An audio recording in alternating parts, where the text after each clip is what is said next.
La Reforma Protestante puso de manifiesto la diferencia entre la postura católica de la salvación y la de los reformadores.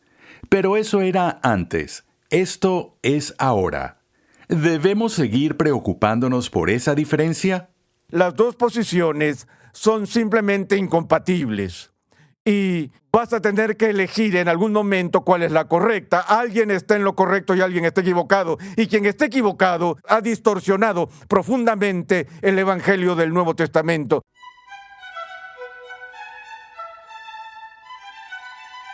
Hay quienes dicen que la división entre la Iglesia Católica y los protestantes ya no existen. Bueno, como acaban de escuchar, el Dr. R.C. Sproul mantiene que las diferencias no se han resuelto. Gracias por escuchar Renovando tu Mente mientras continuamos con la serie de enseñanza que hemos titulado Lutero y la Reforma. En esta serie de 10 lecciones, el Dr. Sproul ofrece una introducción completa a la vida y pensamiento de Martín Lutero y explora el Evangelio recuperado por Lutero y los demás reformadores protestantes. La doctrina de la justificación tomó el centro del escenario en el Concilio de Trento durante la Reforma. Vayamos de nuevo al aula de clases a escuchar al Dr. R.C. Sproul mientras explica cómo este histórico concilio continúa siendo la base de una disputa crítica entre los católicos romanos y los protestantes. Continuamos con nuestro estudio de Lutero y la Reforma. En nuestra última sesión empezamos a ver algunos de los pasos que fueron parte de la comprensión católica romana de la justificación, y en esta sesión veremos con más profundidad algunos de los elementos requeridos en esa postura particular de la justificación, y en las siguientes sesiones trataremos de ver el contraste con la postura reformada de la justificación frente a la postura romana. En el siglo XVI, cuando este problema teológico explotó, la Iglesia Católica Romana dio una respuesta a mediados del siglo XVI con un llamado al Gran Concilio Ecuménico en la ciudad de Trento, en Italia, que se llama simplemente el Concilio de Trento. Y las reflexiones de ese concilio a menudo se discuten con el término tridentino. Suena como si se pronunciara tridente, pero la pronunciación normal tridentino. Y cuando vemos las declaraciones conciliares del Concilio de Trento, encontramos un registro de los decretos oficiales y formales de la Comunión Católica Romana con respecto a su doctrina de justificación. Y antes de ver el contenido de eso, solo diré algo. Muchas personas creen hoy que la Reforma terminó y que los decretos del Concilio de Trento no son relevantes en las discusiones ecuménicas de hoy entre Roma y los representantes protestantes. Siempre tengo que hacer el doloroso recordatorio a la gente de que el Concilio de Trento es un concilio ecuménico que lleva todo el peso de la infalibilidad de la Iglesia detrás de él. Y Roma sufre de una especie de hemofilia teológica, porque si la raspas teológicamente se desangra hasta la muerte. Así que hay un sentido en que si Roma quiere mantener su posición triunfante de la autoridad de la Iglesia y la tradición, no puede revocar los cánones y decretos del Concilio de Trento. Y hace muy poco, en el Catecismo Católico de finales del siglo XX, vimos una clara reafirmación de la autoridad del Concilio de Trento. Y aquellos que argumentan que la enseñanza tridentina de la justificación ya no es relevante para la situación, tan solo están ignorando lo que la Iglesia misma enseña. Y cuando me refiero a la Iglesia, estoy hablando de la comunidad romana. Encontrarán sacerdotes en Estados Unidos y en las áreas occidentales como Holanda y Alemania que disputan algunas de las enseñanzas ortodoxas de su propia comunión, pero en lo que respecta a la curia romana y las autoridades de esa ciudad, el Concilio de Trento se mantiene inmutable en la enseñanza de la justificación. Una justificación que el Concilio de Trento resolvió en distintas sesiones y varios temas fueron tratados en diferentes sesiones. El tema de los sacramentos en la primera sesión, el tema de la escritura, por ejemplo, en la cuarta sesión, también los problemas de la corrupción del clero. Y los verdaderos reformadores fueron traídos a la iglesia para tratar de limpiar algunos de los problemas de simonía que hemos mencionado antes y otros problemas morales que habían infectado la iglesia. Pero es la sexta sesión del Concilio de la Iglesia, del Concilio de Trento, que tiene la mayor relevancia para la discusión de la doctrina de la justificación. Y esa sesión se divide en dos partes. Existe la enseñanza formal de la postura católica romana de la justificación como una sección, y luego a eso le siguen los cánones que se establecen, y estos cánones tienen que ver con el repudio de la Iglesia al error y a la herejía. En los más de 30 cánones del Concilio de Trento, la fórmula empieza de la misma manera. Si alguien dice que bla, bla, bla, bla, bla, bla, entonces la conclusión es que sea anatema.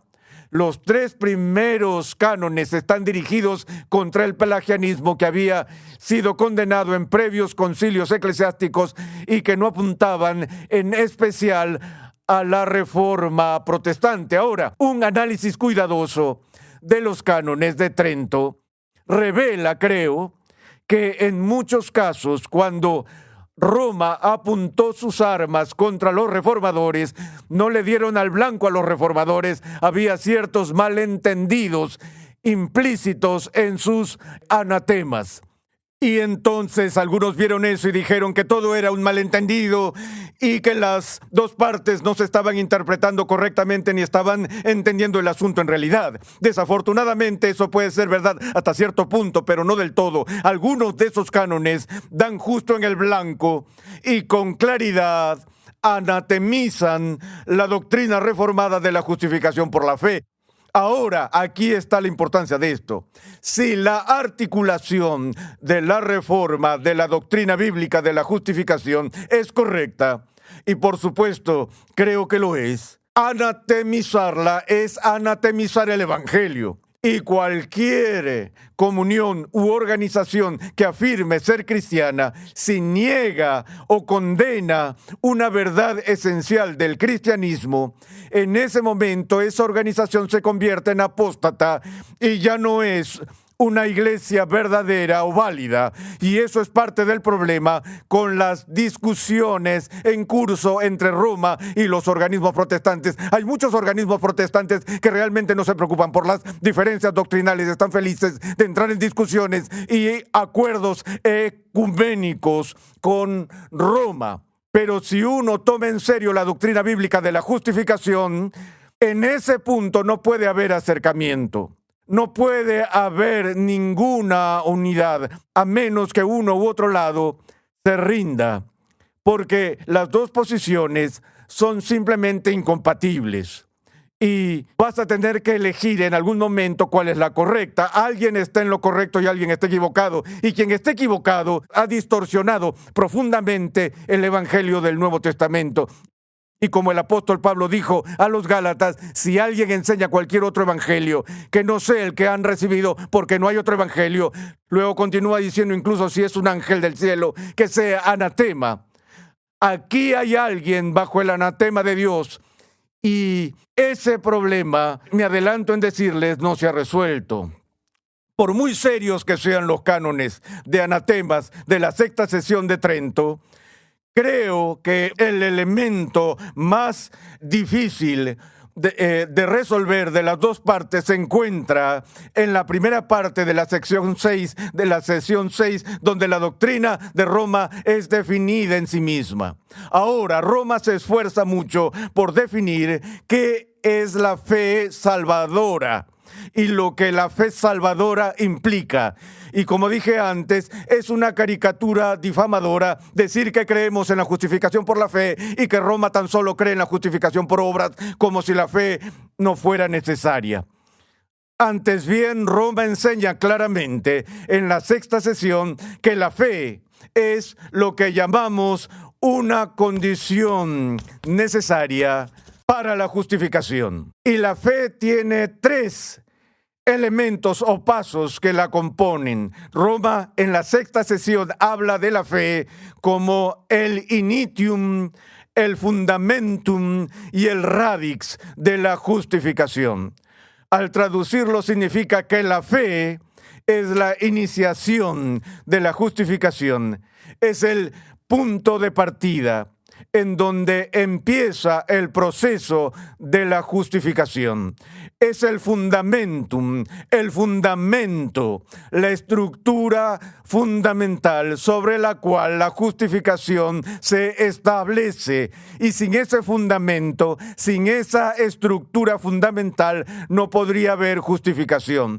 Y no solo es la iniciación y el fundamento, sino que también es el radix o la raíz, el núcleo radical de la justificación. Ahora, escuchen lo que eso quiere decir, que para Roma la fe no es un mero apéndice de la justificación, no es un adicional insignificante que se agrega al poder sacramental de la Iglesia. Más bien, la fe, como acabo de decir, inicia, es el fundamento y es el núcleo radical de la justificación y por lo tanto es una condición necesaria. Eso significa que es una condición sin la cual la justificación no puede tomar lugar. La diferencia, sin embargo, es que según Roma, la fe no es una condición suficiente. Una condición suficiente se refiere a una condición que, si se cumple, sin duda producirá el resultado deseado. El oxígeno, por ejemplo, es en la mayoría de los casos una condición necesaria para el fuego, pero no es una condición suficiente. Si no hay oxígeno, no hay fuego, pero puedes tener oxígeno por todas partes y aún así no tener fuego porque no tienes suficiente poder para causar el fuego. Gracias a Dios, o si no, cada vez que nos encontremos en presencia del oxígeno, estaríamos respirando fuego.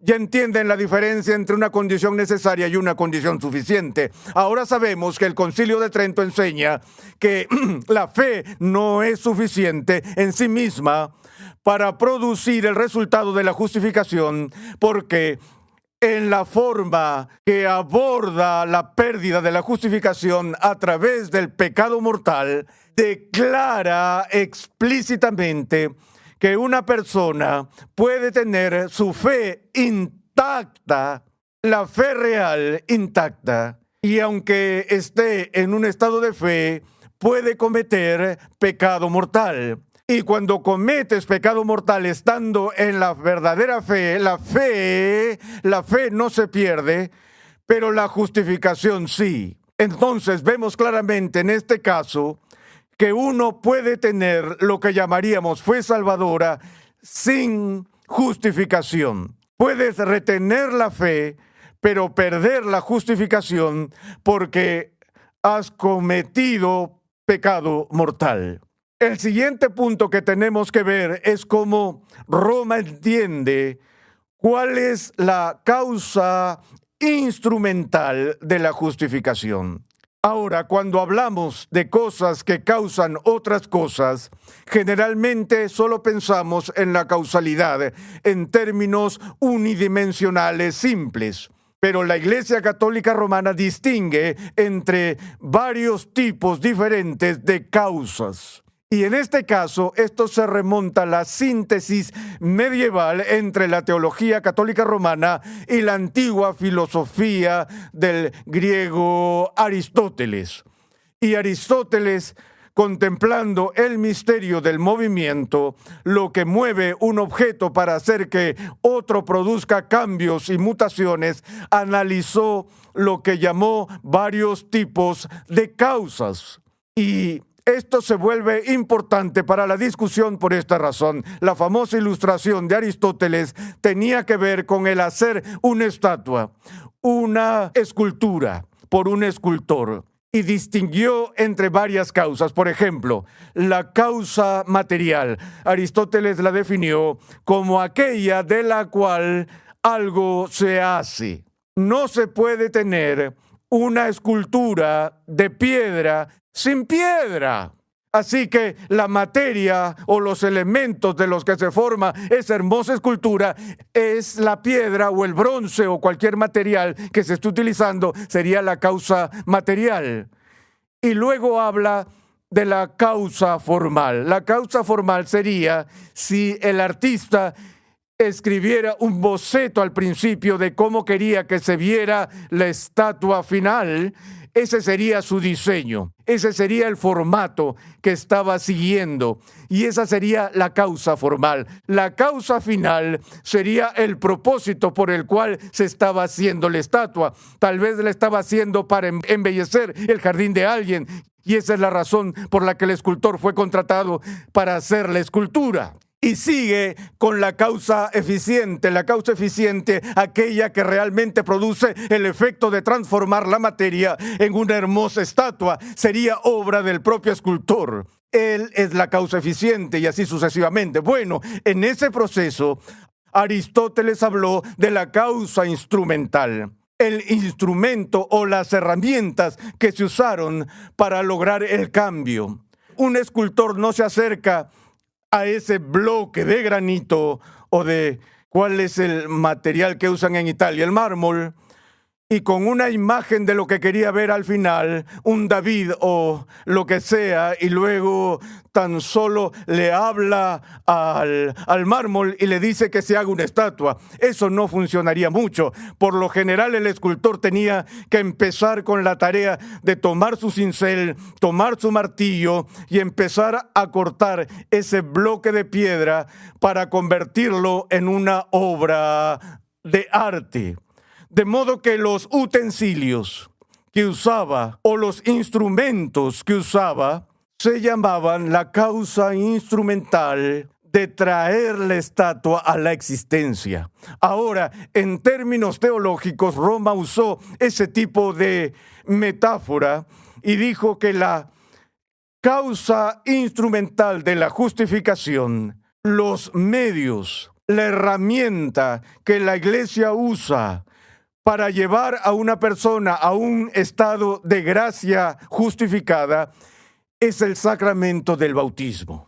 Y ahí es donde los reformadores, y lo veremos con más profundidad la próxima semana, dijeron, no, la única causa instrumental es la fe, no el sacramento, sino la fe que está en el corazón del creyente. Ese es el instrumento por el cual estamos vinculados a la obra de Cristo para nuestra salvación. Así que el problema de cuál era la causa instrumental de la justificación no era un problema menor en ese momento. También me gustaría señalar que desde el punto de vista católico romano, a la postura católica romana de la justificación la llamamos una postura analítica. Una postura analítica es lo siguiente. Una declaración analítica es una declaración que es inherentemente verdadera. Es una verdad formal que llamaríamos tautología. 2 más 2 es igual a 4. Esa afirmación es analíticamente cierta, es decir, bajo análisis examinas lo que es 2 más 2 y dices que es lo mismo que encuentras al otro lado de la ecuación, que es 4. Es una verdad formal, no es algo que tenga que ser confirmado por un experimento o por observación, es una verdad matemática, ¿bien? Ahora, otro ejemplo de una declaración analítica es: un soltero es un hombre que no está casado. Ahora, no has aprendido nada nuevo en el predicado que no estuviera ya en el sujeto.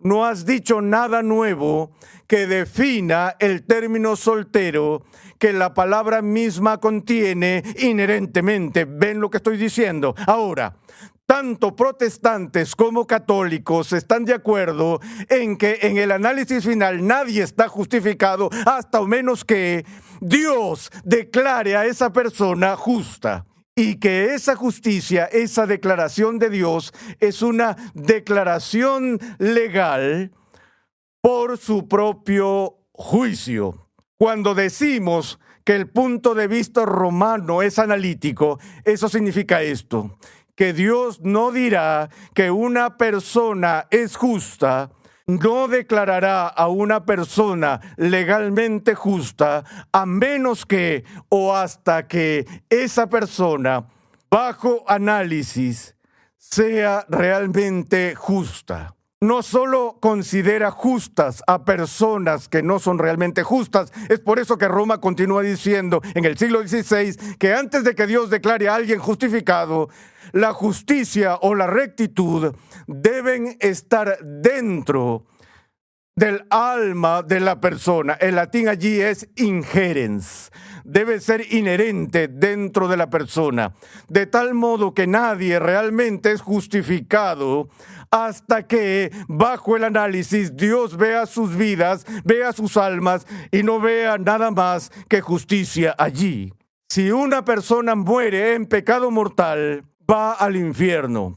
Si una persona muere con cualquier pecado, con cualquier imperfección o mancha en su alma, esa persona no puede ser admitida en el cielo, sino que primero debe pasar por los fuegos purgantes del purgatorio, donde esas impurezas se limpian hasta el momento en que la justicia sea verdaderamente inherente al creyente.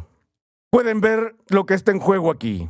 Si pensara que lo que tengo que hacer para entrar en el cielo es llegar a un estado, sin importar cuánta gracia tenga la iglesia para mí, de justicia pura, sin imperfección, estaría completamente desesperanzado de obtener alguna vez la salvación.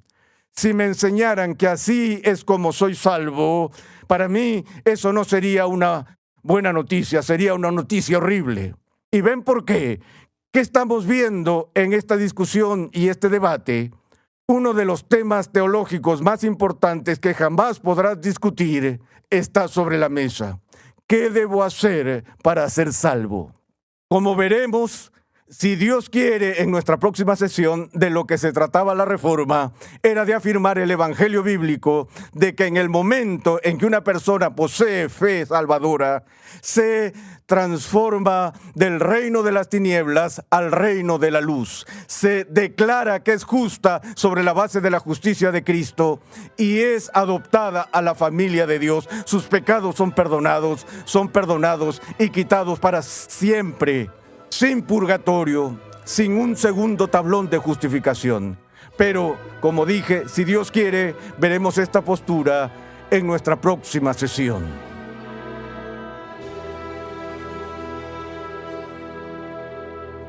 Bueno, como acabamos de escuchar al Dr. Sproul decir, estas dos posturas de la justificación son profundamente diferentes e incompatibles entre sí. Gracias por escuchar Renovando tu Mente mientras estudiamos la serie Lutero y la Reforma. En esta serie el Dr. R.C. Sproul nos lleva a través de los eventos que condujeron a la confrontación de Martín Lutero con la Iglesia Católica Romana. Este es uno de los puntos más críticos en el desarrollo de la Iglesia cristiana y es importante que entendamos la historia y la teología de este período. Recuerda que en nuestra página web renovandotumente.org puedes solicitar una guía de estudio gratuita para tu edificación personal o para usarla en grupos pequeños.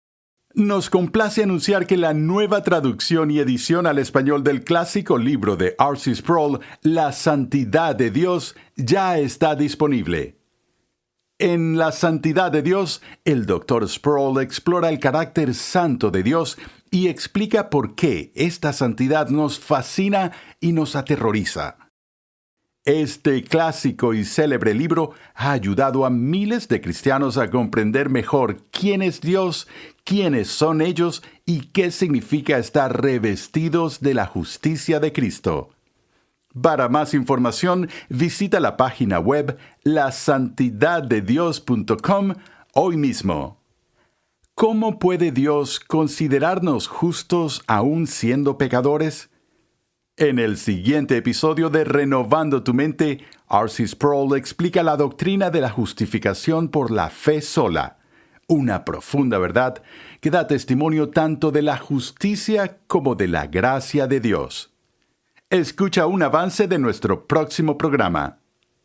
En el corazón mismo de la controversia, en el siglo XVI, estaba esta pregunta: ¿cuál es la base por la cual Dios declara a alguien justo ante sus ojos? Renovando tu Mente es una producción de los Ministerios Ligonier, la confraternidad de enseñanza del Dr. R.C. Sproul. Nuestra misión, pasión y propósito es ayudar a las personas a crecer en su conocimiento de Dios y su santidad. Sintonízanos nuevamente en esta misma emisora y en este mismo horario y únete a nuestra gran comunidad virtual en las redes sociales.